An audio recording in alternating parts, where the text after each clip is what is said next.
El pastor Joshua había sido durante mucho tiempo un pilar de fortaleza y pureza dentro de la comunidad espiritual de su pueblo. Era el tipo de hombre que inspiraba un respeto inquebrantable, el tipo cuya voz podía tanto calmar el caos como llamar a los pecadores a la redención. Pero detrás de esa imagen pública inquebrantable se encontraba un padre que había llevado una carga insoportable. Cargas, especialmente desde la trágica muerte de su esposa, Marian.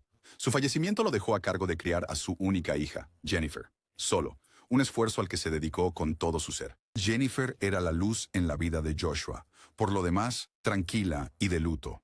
La crió con calidez, fe y disciplina, pero nunca con dureza. Quería que creciera con amor, no con miedo, y así lo hizo, convirtiéndose en una joven impresionante. A los 20 años, Jennifer se había convertido en una figura admirada en el pueblo, no solo por su belleza, sino por su presencia magnética. La gente elogiaba a Joshua por criar una hija tan encantadora, y él aceptaba sus palabras con una sonrisa modesta, sin darse cuenta de la tormenta que se gestaba silenciosamente bajo la superficie. La pérdida de una madre a una edad temprana dejó a Jennifer con cicatrices no expresadas. Aunque Joshua hizo lo mejor que pudo, había partes de ella que seguían vacías. Necesidades emocionales no satisfechas, un hambre de afecto y atención que solo se profundizó al entrar en la adultez. Trató de disimularlo bien, pero en el fondo, Jennifer anhelaba algo más que solo satisfacción espiritual. Joshua había notado cambios sutiles. Jennifer se volvió más retraída en casa, más preocupada por su apariencia y extrañamente cercana a hombres mayores en la congregación. Una vez la sorprendió riendo demasiado cómodamente con un diácono visitante y le advirtió suavemente: «No son tus amigos, Jenny. Necesitas saber qué tipo de atención estás atrayendo». Pero Jennifer solo sonrió y se alejó. La verdad era que Jennifer no se sentía atraída por hombres de su edad. Encontraba inmadurez en ellos. Lo que le intrigaba eran los hombres mayores, hombres de poder, de influencia, hombres como los ancianos de la iglesia de su padre. La iglesia era un terreno sagrado para Joshua. Él y los 12 ancianos la habían construido juntos. Hombres como Brendan y Ben, ambos en sus 40 y 50 años, no eran solo colegas, eran sus hermanos en la fe. Estaban a su lado durante funerales, bautismos, bodas y avivamientos. Ayudaban a recaudar fondos, guiar a la congregación y cuidar de los vulnerables. Para Joshua, eran familia. Pero para Jennifer, eran algo completamente diferente. Su fijación comenzó sutilmente. Rápido contacto visual durante el servicio, rozándolos intencionadamente en pasillos estrechos, cumplidos inocentes entrelazados con coqueteo. No era un solo anciano a quien ella dirigía su atención. Eran todos. Y aunque cada uno de los hombres era mayor, más cercano en edad a su padre que a ella, no eran inmunes a la tentación. Brendan fue el primero en caer. Comenzó después de una reunión de oración tardía. Jennifer se quedó después de que todos se fueron, ofreciéndose a ayudarle a limpiar la mesa de comunión.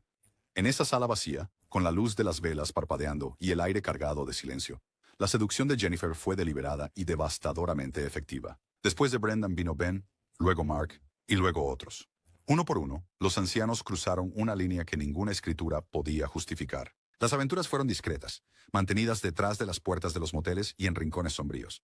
Lo que sorprendió incluso a Jennifer fue que ninguno de ellos resistió por mucho tiempo. Los 12 hombres, pilares de la santa institución, sucumbieron voluntariamente, algunos incluso con entusiasmo, a sus tentaciones. Y ella, a su vez, se alimentaba de su rendición. Le daba una sensación de control, de poder, de escape. No era ingenua respecto a lo que estaba haciendo. Jennifer era plenamente consciente de que estaba traicionando la confianza de su padre, pero algo dentro de ella se había retorcido. Su necesidad de afecto se había convertido en adicción, y no podía detenerse. De alguna manera perversa, creía que ellos también la necesitaban. La llamaban su secreto, su bendición, su pecado. La situación se convirtió en un ciclo grotesco. Para cuando los 12 ancianos estaban involucrados, incluso comenzaron a aceptar en silencio el lugar de cada uno en la red de Jennifer. No era amor, era obsesión, una enfermedad compartida que ninguno de ellos se atrevía a confrontar abiertamente. Luego vino Sophie. Sophie conocía a Jennifer desde la escuela secundaria. No eran mejores amigas, pero eran lo suficientemente cercanas como para compartir bebidas y secretos. Durante una pequeña reunión de cumpleaños con amigos en común, Jennifer, borracha y arrogante, cometió un desliz. En medio de risas y botellas de vino abiertas, se inclinó hacia Sophie y, con una sonrisa, susurró: «¿Sabes? Me he acostado con los 12 ancianos de la iglesia». Sophie parpadeó, esperando que fuera una broma. Pero Jennifer no se reía. «Espera, ¿qué estás diciendo?». Jennifer se rió, alegre y sin ser consciente del peso de su confesión. «No todos a la vez», bromeó. «Pero sí, Brendan, Ben, Incluso el anciano Marcus. Todos son iguales cuando se apagan las luces. Sophie quedó atónita en silencio. Sintió un escalofrío. Al principio, pensó que Jennifer estaba mintiendo, tratando de sonar atrevida, rebelde. Pero la forma en que hablaba, los detalles que compartió después, eran demasiado reales. Sophie se sintió mal. Jennifer lo desestimó como si fuera un juego, riendo y siguiendo adelante. Pero Sophie no pudo. Fue a casa esa noche incapaz de dormir, repasando cada palabra, cada nombre. Al día siguiente, tomó una decisión. Sophie comenzó a seguir a Jennifer, sin disfraz, sin equipo, solo silenciosamente, de manera sutil. Conocía las rutinas de Jennifer, dónde estacionaba, qué carretera prefería. Luego, una tarde, lo vio con sus propios ojos. Jennifer entrando a un motel barato en las afueras de la ciudad. Minutos después, Ben llegó. Luego, otro anciano. Sophie observó, con el corazón acelerado, incapaz de creer la magnitud de lo que se estaba desarrollando. Tomó fotos discretamente, temblorosa, pero capturó lo suficiente. Imágenes que exponían lo que nadie en sus sueños más salvajes podría creer. Sophie no esperó. Esa misma noche, redactó un mensaje. Pastor Joshua, lamento hacer esto. Soy amiga de Jennifer. Me importa ella, pero está en problemas. Está perdida. No sé por qué o cómo comenzó, pero está teniendo relaciones secretas con los 12 ancianos de la iglesia. La seguí. Lo vi. Tengo fotos. No estoy tratando de arruinarla. Quiero que se salve. Por favor, haga algo antes de que sea demasiado tarde. Adjuntas estaban las imágenes. El mensaje enviado. El silencio después fue ensordecedor. Joshua lo vio temprano en la mañana. La notificación parpadeaba en la parte superior de su pantalla. Hizo clic, y todo dentro de él se rompió. Una a una, las fotos se cargaron. Jennifer en el estacionamiento de un motel besando a Brendan. Otra con Ben. Una tercera más gráfica. Joshua sintió que su alma se derrumbaba. Sus manos temblaban. Dejó caer el teléfono. Salió tambaleándose. Cayó de rodillas en el pavimento frío y gritó. No con palabras, sino con un dolor gutural, animalístico. El tipo de dolor que rompe a un hombre tan completamente que se olvida de que está respirando. Las lágrimas no se detenían. Se sentó solo en el parque, balanceándose suavemente, con el rostro entre las manos, preguntándole a Dios una y otra vez. ¿Por qué ella? ¿Por qué mi Jennifer? No hubo voz, ni susurro, ni visión divina, solo quietud. Y de esa quietud, algo se rompió, algo cambió. El hombre que se levantó de ese banco ya no era el pastor Joshua. Era un padre traicionado, y algo dentro de él, algo sagrado, acababa de morir. Cuando Joshua regresó a casa desde el parque, el crepúsculo se había convertido en oscuridad. La casa estaba suavemente iluminada. Tonos dorados cálidos se derramaban desde la cocina donde Jennifer tarareaba en silencio para sí misma, cortando fruta, pretendiendo que nada había cambiado. Para ella, era solo otro día. No había notado cómo el alma de su padre se había derrumbado apenas unas horas antes, ni había visto el arma oculta bajo su abrigo, el metal frío que había comprado en un estado de duelo y devastación, camino de vuelta desde las afueras de la ciudad. Se quedó en la puerta más tiempo de lo habitual, observándola. Jennifer, su hija, la niña que una vez se aferró a su pierna en la escuela dominical, la joven cuya sonrisa podía desarmar el peso de sus noches más solitarias. Pero ahora, mientras la observaba moverse, no veía inocencia ni alegría. Veía habitaciones de motel, besos intercambiados en la oscuridad, risas entre sábanas empapadas de traición. Cada parpadeo reproducía una nueva imagen de las fotos que Sophie había enviado. Cada sonido le recordaba los gemidos nauseabundos de los vídeos. Ya no estaba de pie en su casa. Estaba en los escombros de una mentira tan inmensa que ahogó su fe. Jennifer se giró y sonrió. Hola, papá. ¿Estás bien? ¿Te ves? Cansado. La voz de Joshua estaba ronca. Siéntate. Su sonrisa vaciló ligeramente. ¿Todo bien? Por favor, solo siéntate. Repitió. Ella obedeció lentamente, notando ahora la tensión. Él no era el mismo. Sus ojos estaban rojos, su expresión inescrutable. Sus manos temblaban, apenas sosteniendo lo que quedaba de su cordura. Jennifer, dijo, apenas por encima de un susurro. ¿Por qué lo hiciste? ¿Hacer qué? Preguntó cautelosamente. Joshua metió la mano en su abrigo y sacó su teléfono. Con un deslizamiento, abrió este video. La cara de Ben apareció en la pantalla, sin camisa, sonriendo, seguida por la de Jennifer.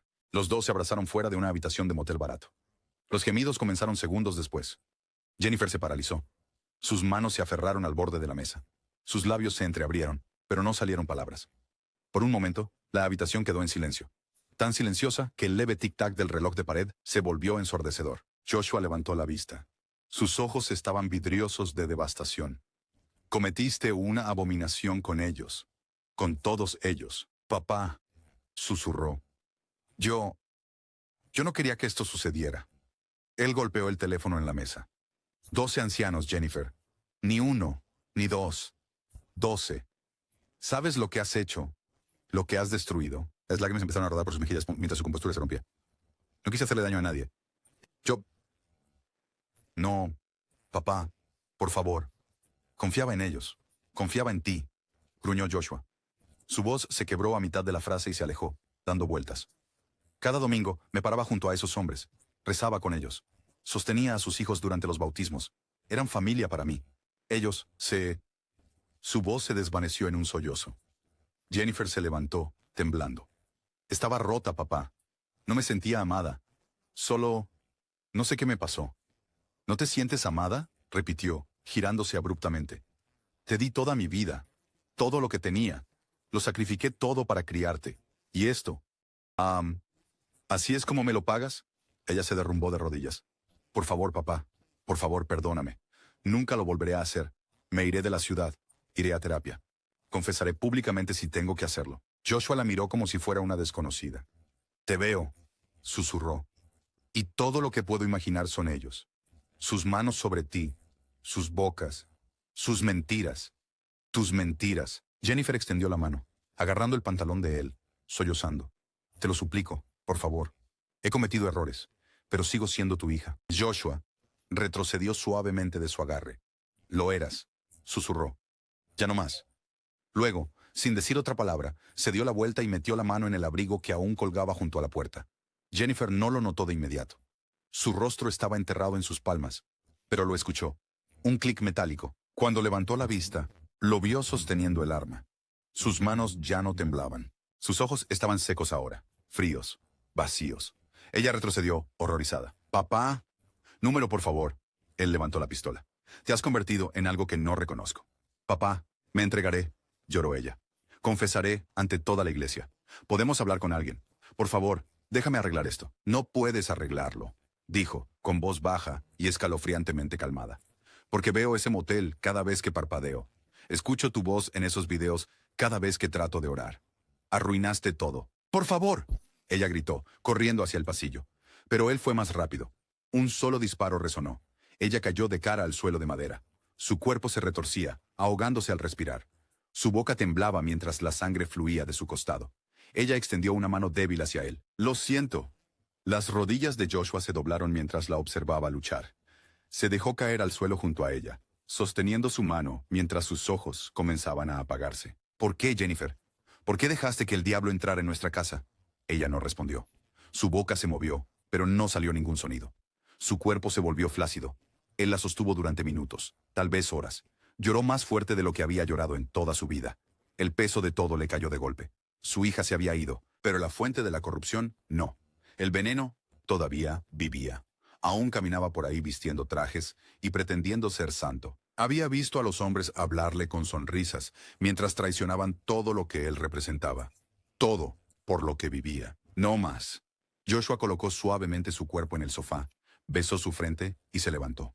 Se lavó la sangre de las manos y se cambió de ropa, poniéndose su mejor traje de domingo, el mismo que usó en el funeral de Mary Ann. Revisó el cargador de la pistola. 13 balas. Luego cargó 2 repuestos más en sus bolsillos. Salió, cerrando la puerta con llave detrás de él, y se dirigió al único lugar donde los ancianos se reunían sin falta, el parque. Exactamente a las 6 de la tarde, justo cuando el sol se hundía en el horizonte, Joshua se acercó al área de reunión. Los ancianos estaban reunidos bajo el gran roble cerca de la fuente, riendo casualmente. Brendan lo vio primero. Joshua, esto es una sorpresa. Nunca vienes aquí a esta hora. ¿Hay una ocasión especial hoy?, agregó Ben. Joshua se detuvo a unos pocos pies de distancia. Sacó su teléfono del abrigo y lo sostuvo. Ahí está, dijo en voz baja. Mira. Brendan se rió y tomó el teléfono. Su risa se desvaneció al instante. ¿Qué es esto?, murmuró, ya sabiendo. Los otros ancianos se inclinaron. Se reprodujo la grabación. Cayó un silencio enfermizo. ¿Conoces este motel?, preguntó Joshua, con voz firme. La boca de Brendan se abrió y luego se cerró. Ben palideció. Los demás se miraron entre sí con incredulidad. Su secreto expuesto a plena luz del día. Joshua guardó el teléfono de nuevo en su bolsillo. Luego sacó el arma y la apuntó directamente al pecho de Brendan. «Hiciste de mi hija tu pecado». «Joshua, espera». «Bang». Brendan cayó instantáneamente. Ben gritó. Los demás se apresuraron. Joshua se dio la vuelta y disparó de nuevo. 2 balas más. Ben cayó, agarrándose el pecho. Otro anciano intentó correr. «¡Bang!». Otro intentó protegerse. «¡Bang, bang!». El parque estalló en gritos. Los padres corrían con sus hijos. Los perros ladraban. La gente se agachaba detrás de los bancos. Pero Joshua no se detuvo. Los persiguió, recargó, siguió disparando, hasta que todo el círculo de ancianos yacía en un anillo de sangre. Y él se quedó solo, cubierto de sudor, el pecho agitado, las lágrimas corriendo por su rostro nuevamente, pero no por ellos. Se sentó en medio de sus cuerpos, las manos temblorosas mientras se acercaban las sirenas. Susurró: «Ya está hecho. Dios, perdóname, pero está hecho». El parque, que una vez resonó con las risas de los niños y las charlas de la comunidad, se había transformado en una zona de guerra. Joshua estaba sentado inmóvil en el suelo cubierto de sangre, rodeado por 12 cuerpos sin vida, hombres que, solo días atrás, habían ofrecido oraciones a su lado, compartido el pan de comunión y leído las escrituras con convicción. Sus trajes estaban empapados de carmesí, agujeros de bala perforando pechos y cráneos, esparcidos grotescamente sobre la hierba como marionetas con los hilos cortados. Los ojos de Brendan estaban congelados abiertos, su boca entreabierta a media frase. Ben yacía boca abajo junto a la fuente, la sangre mezclándose con el agua que goteaba. Los otros cayeron donde estaban de pie o corriendo, algunos en posición fetal, otros se desplomaron en pleno vuelo. Los niños gritaban de fondo. Una mujer había vomitado junto a la acera. Alguien transmitió en vivo las secuelas antes de que llegara la policía. Las imágenes se difundieron en línea antes de que pudiera detenerse. Algunos espectadores la llamaron un ataque terrorista. Otros decían que era un loco solitario. Pero aquellos que reconocieron el rostro de Joshua, especialmente los miembros de la congregación, se quedaron paralizados de incredulidad. ¿Pastor Joshua? ¿El mismo hombre que bautizó a sus hijos? ¿Que enterró a sus seres queridos? Cuando las sirenas finalmente rompieron el caos, lo hicieron en un torbellino de rojo y azul. Las patrullas derraparon hacia la acera. Los oficiales saltaron, armas en mano. Joshua no se inmutó. «¡Suelta el arma! ¡Manos arriba!», gritaron los oficiales al unísono, voces superpuestas, jadeantes por la adrenalina. Joshua colocó tranquilamente la pistola en el césped y levantó las manos. Su camisa estaba salpicada de sangre. Sus palmas temblaban, no por miedo, sino por el impacto emocional de lo que acababa de hacer. No hubo resistencia, ni movimiento brusco, solo una inquietante inmovilidad que aterrorizaba a los oficiales más que la ira lo habría hecho. Miró a un oficial a los ojos mientras lo esposaban, con la voz temblorosa. «Yo también maté a mi hija». «Ellos», pausó. «Tenía que hacerlo», añadió. «Por ellos. Porque la corrompieron». Los oficiales no respondieron. Se debía seguir el protocolo. Lo empujaron al asiento trasero. La puerta se cerró de golpe y el coche se alejó del parque, dejando atrás un cementerio de escándalo. De vuelta en la casa familiar, se desarrolló una escena diferente. Los paramédicos entraron para recoger el cuerpo de Jennifer. Ella yacía inmóvil en el sofá, vestida con una blusa carmesí ya seca, sus labios ligeramente entreabiertos, como si hubiera estado susurrando perdón al aire, incluso después de la muerte. Una Biblia rota estaba a su lado. Joshua debió haberlo puesto allí después de lavarse las manos. Los oficiales estaban en silencio, algunos visiblemente perturbados. Uno susurró: «¿Es tan joven?». Otro negó con la cabeza y dijo: «¿Qué demonios pasó aquí?». La noticia llegó a la hermana de Sina, la tía materna de Jennifer, quien se derrumbó en su sala de estar. Joshua la crió mejor. Susurró, incapaz de comprenderlo. ¿Cómo pudo pasar esto? El amigo de Joshua del seminario, el pastor Roland, miraba fijamente las imágenes de las noticias, incapaz de hablar. «Él me bautizó», le susurró a su esposa. «No entiendo». El pueblo estaba consumido por la conmoción. Por la mañana, la historia había estallado en los medios nacionales. El pastor de un pequeño pueblo masacra a 12 ancianos de la iglesia en un parque. «También maté a mi hija», confiesa el pastor, tras el brutal tiroteo. Escándalo sexual en iglesia termina en ejecución sangrienta. Estaba en todas partes. Las fotos de los cuerpos estaban difuminadas, pero se revelaron los nombres: Brendan, Ben, Mark, Ronald, Kevin. Ancianos conocidos durante décadas como hombres de sabiduría y moderación, ahora estaban marcados como adúlteros, depredadores y símbolos de una estructura moral en decadencia. La gente lloraba, otros se enfurecían. Algunos defendían a Joshua como un padre roto, otros lo llamaban un asesino a sangre fría. Surgieron teorías de conspiración. ¿Había estado Joshua alucinando? ¿Era real la evidencia?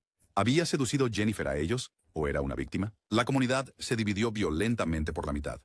En la cárcel, Joshua rechazó las comidas durante 3 días. Rezaba constantemente, mirando las paredes de su celda, susurrando versos ocasionalmente. El cuarto día, finalmente comió.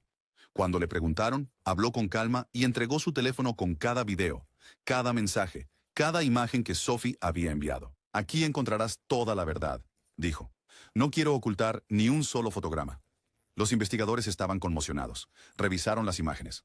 Vieron a Jennifer besando a Brendan. Vieron el coche de Ben entrando al motel. Vieron videos con marca de tiempo. 12 interacciones separadas con diferentes ancianos. Las fechas se extendían por casi 9 meses. Los registros de video estaban organizados de manera nauseabunda. Joshua incluso había escrito nombres al lado de los videos. El fiscal de distrito nunca había visto un caso como este. No era solo un asesinato, era justicia por mano propia. Era una implosión espiritual. El equipo forense confirmó todo. El arma estaba registrada a nombre de Joshua, comprada solo unas horas antes de los asesinatos. Los informes balísticos coincidían con cada bala. Las heridas eran limpias, en el centro del cuerpo, estilo ejecución. Sabía exactamente dónde disparar. Y eso perturbaba a la gente más que cualquier otra cosa. Joshua había perdido el control, pero no estaba cegado por su ira. Era preciso. Tenía la intención de matarlos a todos. Mientras tanto, la iglesia cayó en ruinas. La congregación restante se dividió.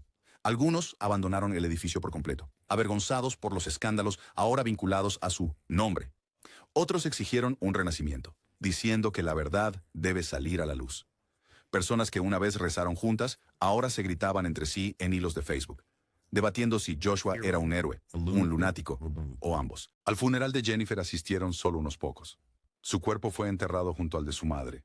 Nadie sabía qué decir. Algunos la llamaron una niña perdida. Otros la llamaron la raíz de todo lo que sucedió. El pastor Roland dio el panegírico con manos temblorosas. Ella era un alma necesitada de ayuda. Hizo mal, pero era humana. Que Dios encuentre misericordia donde nosotros no podemos. Los 12 ancianos fueron enterrados por separado. Servicios silenciosos, sin fanfarria. Algunas familias negaron cualquier delito, insistiendo en que los videos eran falsos o manipulados. Pero la evidencia era demasiado fuerte. Ninguna negación podía ahogar el sonido de esos disparos. A Joshua se le negó la fianza. Esperaba el juicio en confinamiento solitario. Los periodistas intentaron entrevistarlo. Él se negó. Solo una vez habló públicamente durante una videollamada con el pastor Roland. No me arrepiento de lo que hice, dijo suavemente. Solo que tenía que suceder. ¿Qué habría dicho Marianne?, preguntó Roland. Joshua se detuvo por casi un minuto. Ella me habría dicho que parara, pero no vio lo que yo vi. Pasó un mes, luego 2. Se fijó la fecha del juicio.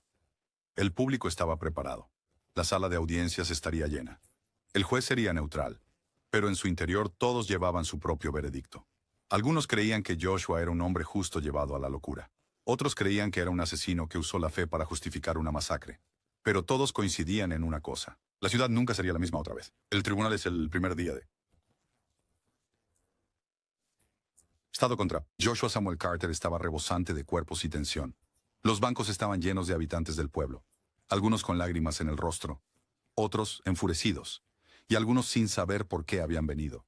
Había reporteros de medios locales y nacionales. Artistas de bocetos sentados junto a blogueros. Y alguaciles armados en cada esquina. El aire zumbaba con un silencio eléctrico, mientras todos esperaban el momento en que el hombre, que una vez estuvo en un púlpito, ahora estaría encadenado frente a un jurado. Las puertas de la sala del tribunal chirriaron al abrirse.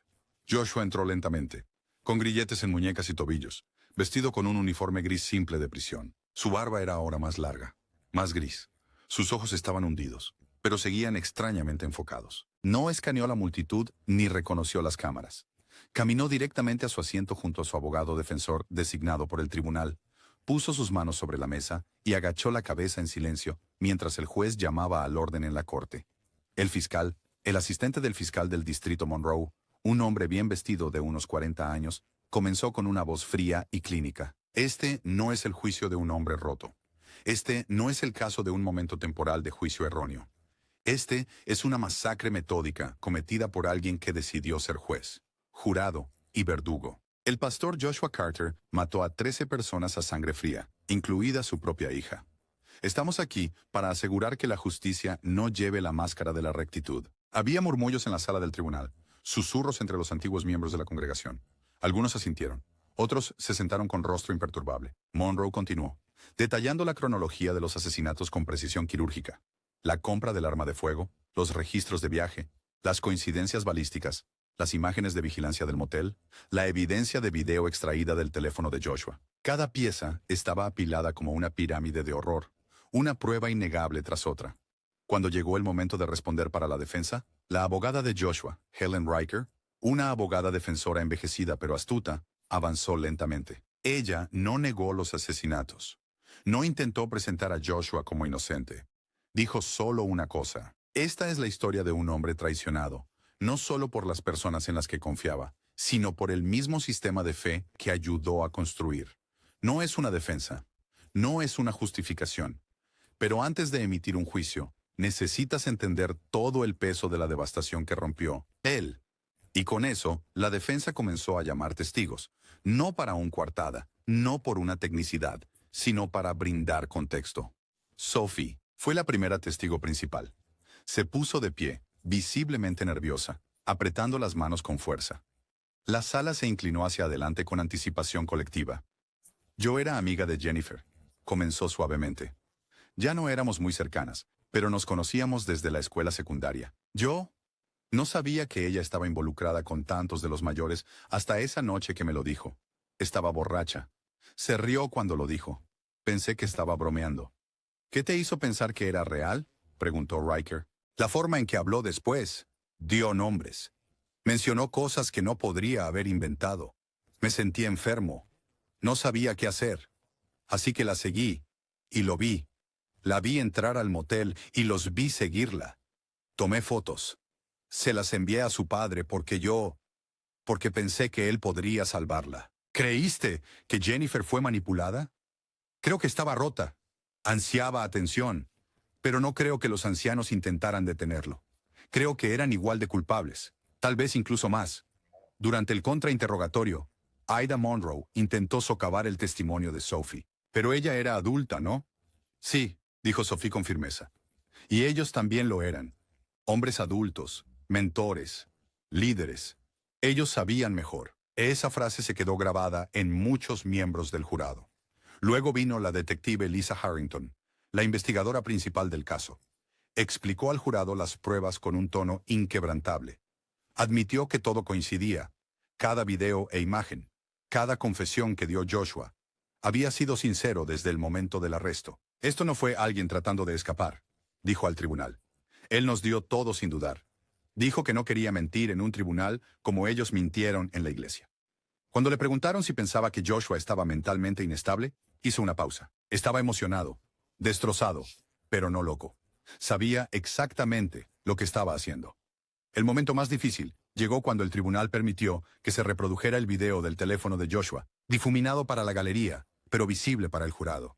Los gemidos, el ángulo de la cámara desde una mesa junto a la cama de un hotel, el rostro de Jennifer, el rostro de Brendan, sonriendo.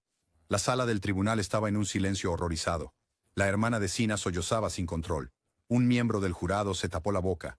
Se pidió a la galería que abandonara la sala durante el siguiente clip. Joshua finalmente tomó el estrado el 7º día del juicio. No pidió clemencia. No citó escrituras.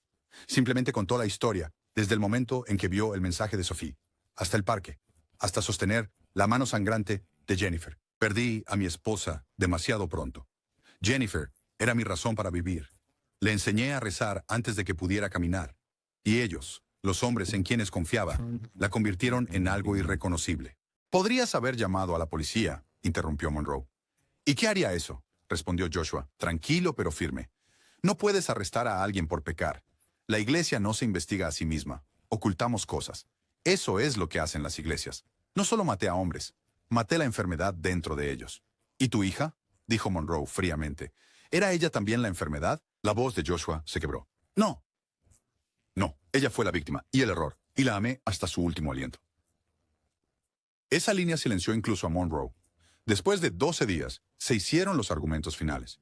Monroe pidió cadena perpetua sin posibilidad de libertad condicional. Riker no suplicó indulgencia, pidió comprensión. Castigue la acción, pero no borre la tragedia. El jurado deliberó durante 17 horas. En la mañana del segundo día, se leyó el veredicto. Encontramos al acusado culpable de todos los cargos de asesinato en primer grado. La sala del tribunal no estalló, solo exhaló. Una liberación colectiva de una emoción demasiado pesada para describir. Joshua se quedó quieto. Asintió una vez. No lloró, pero susurró algo. Quizá para sí mismo o para alguien que solo él podía ver. La justicia nunca iba a ser amable. El juez lo sentenció a 13 cadenas perpetuas consecutivas, sin posibilidad de libertad condicional. Joshua fue llevado esposado por última vez. La iglesia cerró sus puertas permanentemente. Su edificio fue reutilizado más tarde como un refugio comunitario después de que activistas impulsaron que sirviera para el bien una vez más. La placa exterior aún llevaba el nombre de Santuario de la Esperanza, pero la cruz que estaba encima fue removida. La tumba de Jennifer se convirtió en un lugar silencioso de controversia. Algunos la visitaban para llorar, otros la vandalizaban. El pueblo nunca se puso de acuerdo sobre cómo llamarla, seductora o víctima. Su nombre se convirtió en un susurro silencioso en las tiendas de comestibles y mesas de cena. Las familias de los ancianos recibieron poca simpatía después de que surgieron las pruebas. Sus hogares fueron vandalizados. Sus hijos fueron acosados. La mayoría de las familias se mudaron en menos de un año. Sophie dejó de asistir a eventos públicos. Abandonó la ciudad por completo antes de que terminara el invierno, incapaz de soportar el peso de lo que expuso. En cuanto a Joshua, permanece en una prisión de máxima seguridad. Pasa la mayor parte de su tiempo leyendo escrituras, escribiendo sermones que nadie escuchará y respondiendo a cartas de extraños de todo el país. Algunos le agradecen, algunos lo maldicen, algunos preguntan, ¿por qué lo hiciste realmente? Nunca responde, pero escribe sus nombres en un cuaderno, junto al de Jennifer.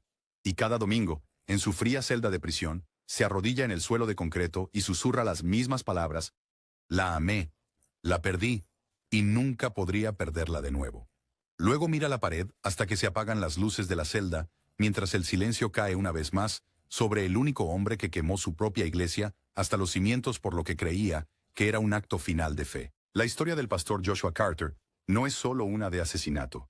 Es un colapso catastrófico de fe, confianza y de los mismos fundamentos morales que mantenían unida a toda una comunidad. En su centro yace el dolor insoportable de un padre, la peligrosa necesidad de validación de una hija y una iglesia cuyo deterioro oculto consumió cada rincón de santidad que una vez afirmó proteger. Lo que comenzó como susurros de tentación se convirtió en una cadena de decisiones que ninguna oración podía deshacer. El pastor que una vez bautizó a cientos sería recordado no por sus sermones, sino por la ejecución de 12 ancianos y el asesinato de su propia hija. Y Jennifer, una vez la hija querida del hombre más confiable del pueblo, sería llorada en silencio, su legado atrapado para siempre entre la compasión y la condena. Al final, nadie ganó. Ninguna parte quedó sin cicatrices. La iglesia colapsó. Las familias se fracturaron. Un pueblo dividido. Y el único hombre que creía estar impartiendo justicia divina, ahora vive solo. Encarcelado. No solo detrás de muros, pero dentro de las cámaras más oscuras de su propia memoria. La historia de Joshua Carter es un recordatorio inquietante. Cuando la verdad se entierra durante suficiente tiempo bajo el silencio, la vergüenza y el pecado, no muere, estalla. Y cuando lo hace, se lleva todo consigo.